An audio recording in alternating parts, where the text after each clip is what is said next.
Europe 1 Soir, 19h-21h, Pierre de Villeneuve.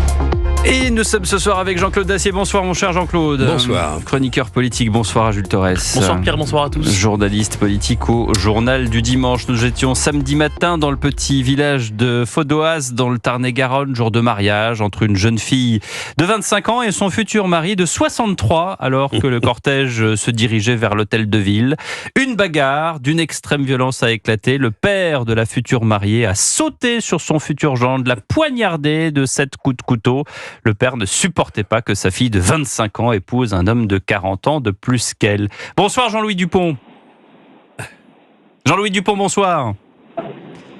Jean-Louis Dupont une fois, Jean-Louis Dupont deux fois, c'est comme la valise. Hein. Oui, allô. Ah, Jean-Louis Dupont. Jean-Louis Dupont, comment allez-vous ? Vous êtes le maire de Faudoise. Là, je suis dans du bruit catastrophique. Quoi. Je suis dans le train. Bon. Je monte à Paris, là. Et dites-moi, comment ça s'est passé samedi matin ? Racontez-nous. Samedi matin, c'était un mariage qui devait bien se passer, mais j'avais pressenti quand même quelques lacunes qu'il y avait entre le couple et la famille, et la deuxième famille. Mais je vous entends pas du tout là. Non, mais je vous écoute. Moi, je vous écoute. Et les auditeurs aussi. Vous m'entendez ? Ouais. Donc, ce qui s'est passé, c'est que il m'avait appelé la semaine, le week-end, et me dire qu'il viendrait foutre le bordel à la mairie. Bon, moi, je me suis dit, est-ce que c'est verbalement ou est-ce que c'est avec un couteau ou est-ce que c'est... Alors je m'étais préparé pour le jour du mariage au cas où il se passe quelque chose avec le secrétaire. On avait appelé la police la veille. Puis en effet ce qui on avait prévu, ça s'est passé. Ouais. Quand même, j'avais demandé aux autorités d'éviter ce mariage, d'attendre quelques jours pour que ça aille. Donc le père de la mariée vous a quand même prévenu en disant attention, il va se passer quelque chose. Voilà, je vais foutre le bordel. Voilà, c'est tout simple ce qu'il a dit. Et alors, au moment où il porte les coups de couteau à ce monsieur de 63 ans, vous avez fait quoi ?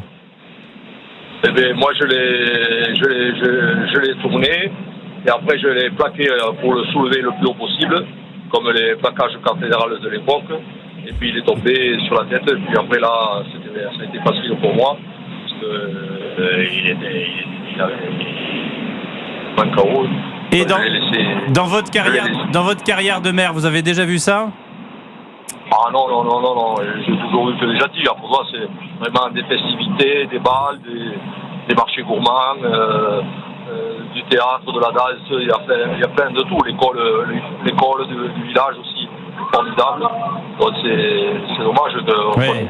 Bon, en tout cas, merci de votre témoignage. On vous laisse parce qu'il y a effectivement beaucoup de bruit dans votre environnement. Jean-Claude Dacier, qu'est-ce que c'est que cette société où les gens se poignardent maintenant ? Écoutez, je vais essayer de ne pas faire de généralité parce que je sais que le couteau est très à la mode. Il y a beaucoup, hélas, d'agressions au couteau. On passe dans la cuisine, on ouvre un tiroir, on prend un couteau et on va, là, en l'occurrence... Ou on va s'en acheter un, comme le jeune l'autre jour. Oui, on va acheter quelque chose de plus sophistiqué, couteau à cran d'arrêt si possible, etc. Bon, là, ça me paraît être une histoire... je ne sais pas s'il avait bu ou pas l'auteur des coups de couteau, mais c'était visiblement préparé. J'ai pas dit prémédité, mais préparé. Mais enfin, entre fiche le bordel, comme il avait dit au maire, et passer au stade supérieur, qui est tentative d'assassinat, en l'occurrence, d'assassinat. Bon, finir ses jours en prison, tout ça parce qu'il y avait effectivement 40 ans de différence d'âge, ça ne les vaut pas, enfin, à l'évidence. Bon, qu'il ne soit pas content, ça peut se concevoir, qu'il aille jusqu'à essayer de tuer ce malheureux gendre, c'était ridicule. Non, mais on va se parler franchement, on peut ficher un point dans la gueule, mais pas un couteau. Un duel à l'épée. Oui, il avait bu, ou il est fou. À l'épée. Et tout. Jules Torres, vous vivez dans quel siècle ? Je vis en 1967 parce que c'est la date du dernier duel à l'épée. Souvenez-vous que avait remporté absolument Gaston Defferre face à un député gaulliste. En effet. Non, mais là, on est clairement dans ce qu'on appelle un fait divers, en fait. Ouais. Donc, c'est-à-dire qu'on a en effet un père d'une jeune femme de 25 ans qui se marie avec, je crois, un homme de 38 ans, son aîné. 63 ans. Absolument. Donc 38 ans. 7 coups de couteau assénés.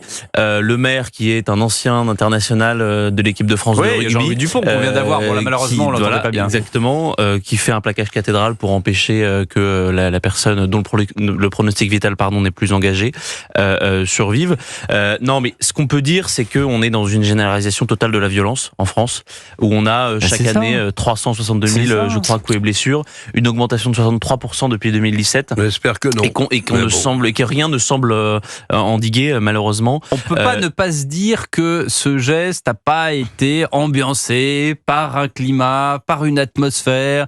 On regarde les nouvelles, on entend le journal à la radio, on lit les faits divers dans les journaux. Non, c'est sûr, c'est que ça se raréfie, en tout cas de moins en moins. C'est-à-dire qu'il y en a 1000 par jour aujourd'hui des coups et blessures. Donc c'est quelque chose qu'on voit, c'est quelque chose auquel on s'habitue. C'est quelque chose qu'heureusement aujourd'hui ici à la radio sur Europe 1 et sur d'autres chaînes et dans d'autres journaux on constate et on commente et on le nie pas. On le nie pas. Non, pas du tout. On le nie pas. Et c'est la preuve aussi que on choisit pas du tout les affaires qui nous arrangent. C'est-à-dire que ce soir on est là pour parler d'un vrai fait divers qui est pas du tout un fait de société, mais qui à mon avis traduit quand même en effet une généralisation de la violence. Jean-Claude Dacier. J'espère que la sanction sera à la hauteur de cette... On peut pas appeler ça une sottise, c'est plus que ça. Ce type avait perdu les pédales. S'il les a perdus en toute conscience, c'est-à-dire qu'il n'avait pas abusé de je ne sais quoi, c'est grave, c'est tout. Il mérite une sanction exemplaire. Et surtout, si on écoute Jean-Louis Dupont, il aurait prévenu dans la semaine, il aurait annoncé à plusieurs reprises. Donc il y a peut-être un problème. Alors, qu'est-ce qu'on fait dans ces cas-là ? Je sais pas, c'est peut-être au maire. On va pas blâmer Jean-Louis Dupont. C'est vrai que si... Peut-être aurait-il fallu prévenir les autorités, le préfet, je ne sais pas, ou alors décaler la date du mariage, mais en tout cas, il y a des questions qui se posent. Vous savez comment ça se passe ? C'est un tutu personné. J'imagine que Jean-Louis Dupont, dont on peut lui faire confiance, il a sans doute dû évaluer les risques. Il n'a pas dû croire une seconde que l'autre... Ils sont 300 à Faudois. 300 personnes. On ne peut pas avoir cru une seconde que l'autre allait arriver avec un couteau en essayant de tuer le gendre. Enfin, ça n'avait pas de sens. C'est idiot. C'est idiot, mais en tout cas, c'est arrivé. Moi, oui, c'est arrivé. Je me refuse un peu à généraliser à partir de ce fait dit de société ou fait divers tragique. Mais je mets ça sur le compte de l'immense sottise de ce malheureux qui va passer le reste de ses jours en prison. Pourquoi ? Parce qu'il n'était pas d'accord avec le mariage de sa fille. C'est idiot. Mais vous n'êtes pas juge d'application des peines, Jean-Claude Dacier. Donc vous ne savez pas. Pas encore. Vous ne savez pas s'il va passer ses jours derrière les barreaux. On peut lui trouver quelques circonstances atténuantes. Il n'y a pas mort d'homme. L'autre est blessé quand même très sérieusement. Mais non, j'espère que la sanction quand même sera. Oui. Mais ça, vous l'avez dit. Exemplaire. Un petit mot quand même sur la fonction de maire, et on l'a dit plusieurs fois, et notamment en recevant Marie-Hélène Thoraval. À chaque fois, toute la responsabilité retombe sur le maire. Non, mais aujourd'hui, c'est vraiment le réceptacle d'être maire. Et on a souvent dit que c'était l'enfer, par exemple, d'être un maire dans une grande ville. Là, vous l'avez dit, c'est le maire d'une petite commune de 300 habitants où ça se passe dans le Tarn-et-Garonne. Ils sont pas prêts ils vont en parler longtemps. Hein. C'est le fait divers de la décennie. Oui. Non, mais le maire est pas protégé, c'est-à-dire que... Ah bah non. Encore, s'il l'a pas fait visiblement, mais s'il avait prévenu les autorités, qu'est-ce que les autorités ont dit ? Écoutez, on a peut-être des renforts, mais pas tout de suite. C'est toujours la même question. On vous envoie une force. Quand il y a eu les émeutes, c'était comme ça. Absolument. Je trouve qu'il a été courageux quand même, parce que j'ignore si l'autre avait encore le couteau à la main quand il lui a fait le fameux plaquage cathédral. Il pouvait prendre un mauvais coup, on ne sait jamais. Dans l'état où était l'autre, franchement, bravo à monsieur le maire. Bravo à monsieur le maire. Bravo à monsieur le maire, et qui, on le rappelle, comme Jules l'a dit, était un ancien de l'équipe de France. Et donc le plaquage cathédral, il connaissait. Il nous a rappelé ce que si ça avait été un ancien fonctionnaire, interdit depuis quelques années. Vous avez raison, si ça avait été, je ne sais pas, un ancien fonctionnaire, qui n'était pas habitué à ce mot. Attention, vous êtes sur un terrain. Oui, sur un terrain délicat. Parce que vous allez finir par dire que... Disons une personne peu habituée à l'affrontement physique, ça pouvait très mal se terminer. Voilà. Plus de rugbyman dans nos mairies. Voilà. Et moins de joueurs de flûte traversière ou de... voilà. Parce que on va vite dans les clichés. Ça veut rien dire. Voilà. On peut être une armoire à glace et jouer de la flûte traversière. Oui. D'ailleurs, on a besoin de souffle.